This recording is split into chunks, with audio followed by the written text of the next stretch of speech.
اور گرم ہوا اس کی قبر میں آتی رہے گی.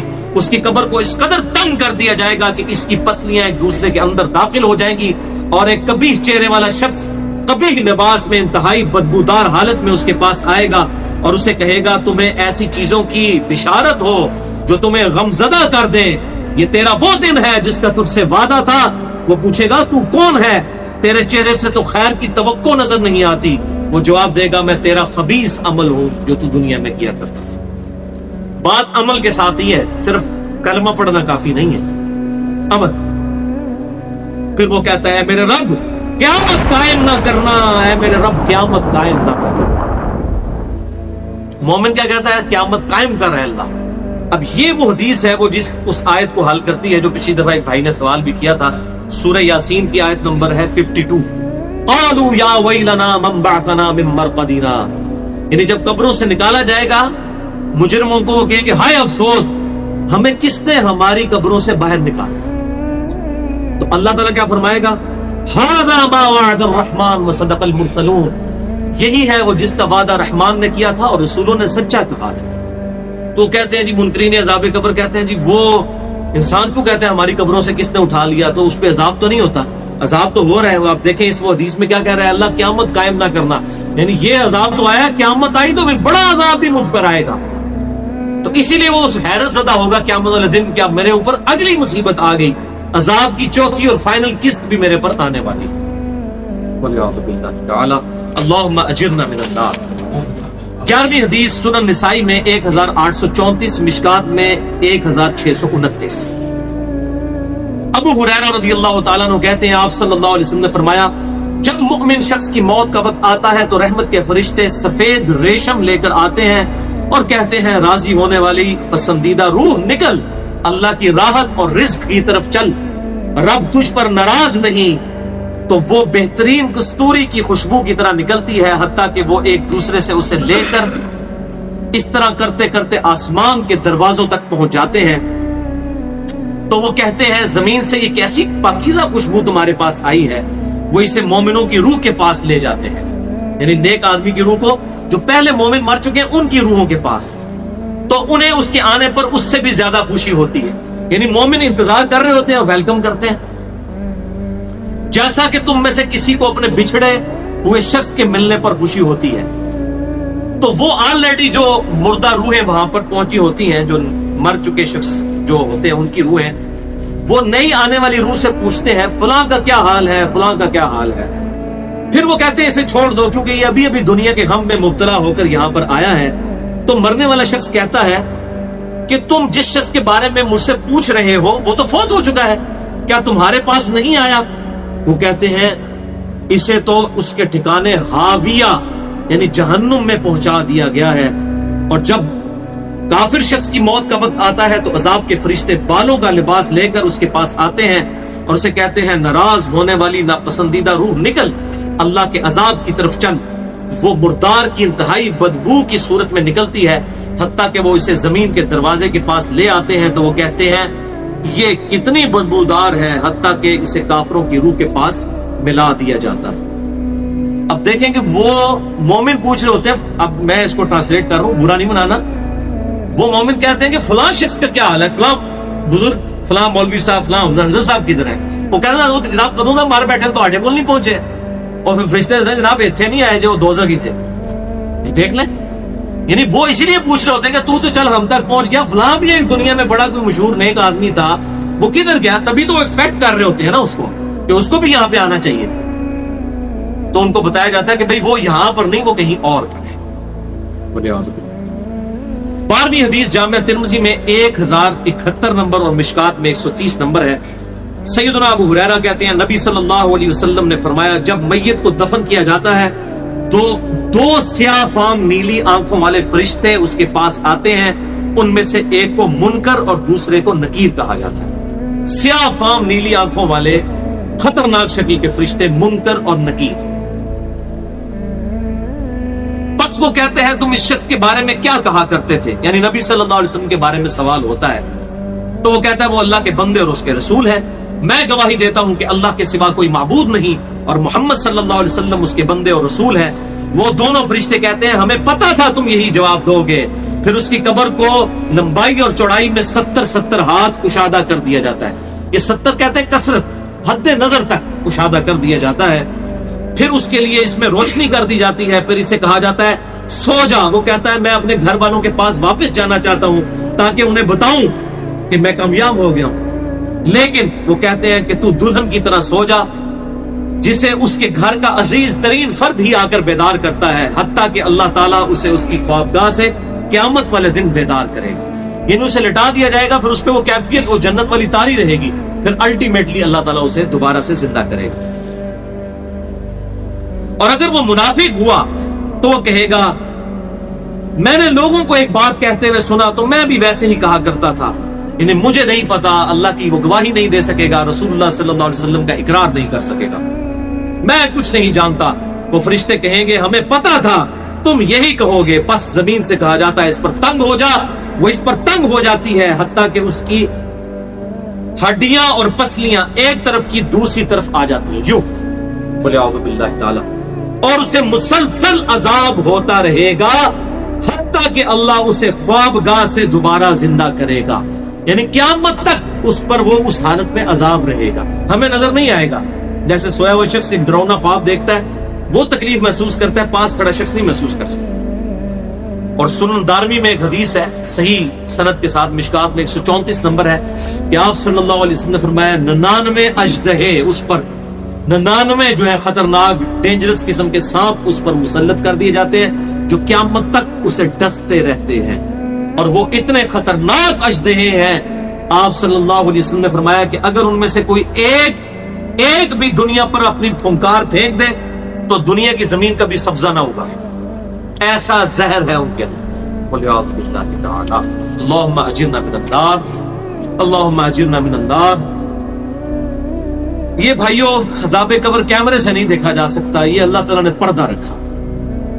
13ویں حدیث جامع ترمذی میں 2308, سنن ابن ماجہ میں 4267, مشکات میں 132.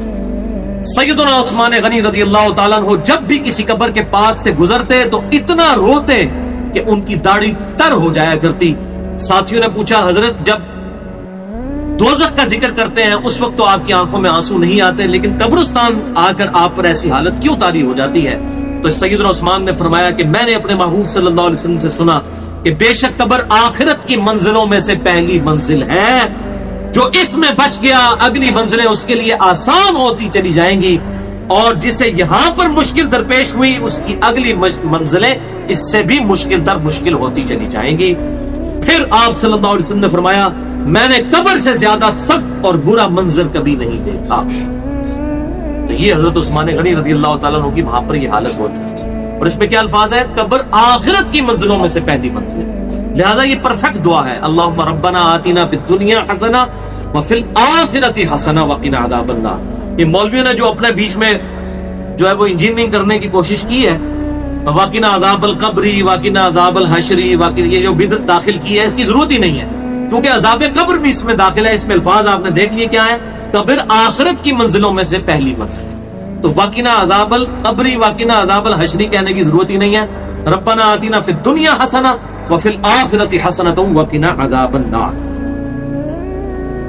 تو اس سے یہ بھی بات پتہ چل گئی کہ قبرستان جانے کا مقصد ہے آخرت کی یاد, جو صحیح مسلم میں حدیث ہے 2259 کہ قبروں پہ جایا کرو تاکہ آخرت کی یاد آئے. تو سیدنا عثمان بھی دیکھیں قبرستان جا کر وہاں پر آخرت کی یاد کے لیے جایا کرتے تھے, اور یہ حقیقت بات ہے قبرستان جانے سے ہی انسان کا قبلہ درست ہوتا ہے.